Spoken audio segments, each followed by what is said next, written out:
বদরুদ্দিন উমর বাংলাদেশের একজন বর্ষিয়ান বামপন্থী চিন্তাবিদ, যার বিশ্লেষণ সবসময়ই গুরুত্ব পায়। তার সাম্প্রতিক সাক্ষাৎকারটি নিঃসন্দেহে সময়োপযোগী এবং বিশ্লেষণধর্মী, তবে কিছু বক্তব্যের সঙ্গে দ্বিমত পোষণ করা হলেও একেবারে অযৌক্তিক নয়।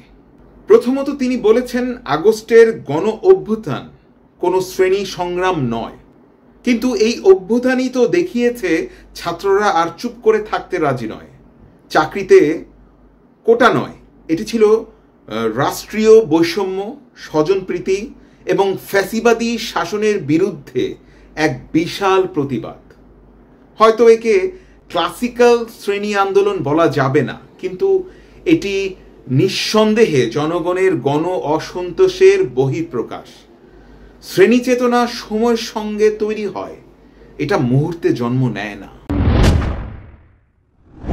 দ্বিতীয়ত, জাতীয় নাগরিক পার্টি নিয়ে উমর সাহেবের সংশয় যথার্থ, কিন্তু নতুন একটি রাজনৈতিক দলের ভুল ভ্রান্তি নিয়ে হতাশা প্রকাশ করাটা বাস্তবতার চোখ এড়িয়ে যাওয়া।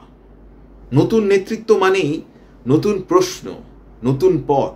হ্যাঁ, তাদের রাজনৈতিক তাত্ত্বিক ভিত্তি এখনো দুর্বল, কিন্তু তারা দেশের রাজনৈতিক একটি বিকল্পের সন্ধান দিচ্ছে। আর যদি নতুন দলের জন্মই না হয়, তবে পুরনো দলগুলোর দুঃশাসন থেকে জাতি কবে মুক্তি পাবে?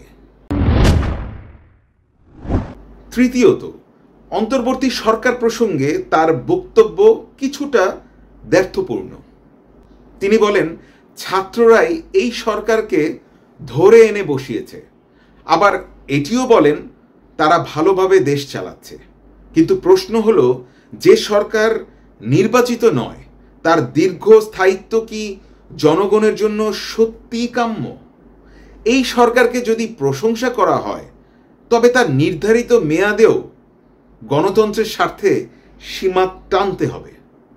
তিনি একদিকে স্বীকার করেন যে ব্যবসায়ী শ্রেণী আসল ক্ষমতার মালিক, আবার বললেন অন্তর্বর্তী সরকার ভালোভাবে চলছে। তাহলে প্রশ্ন জাগে, এই সরকার আদৌ কতটা স্বাধীন?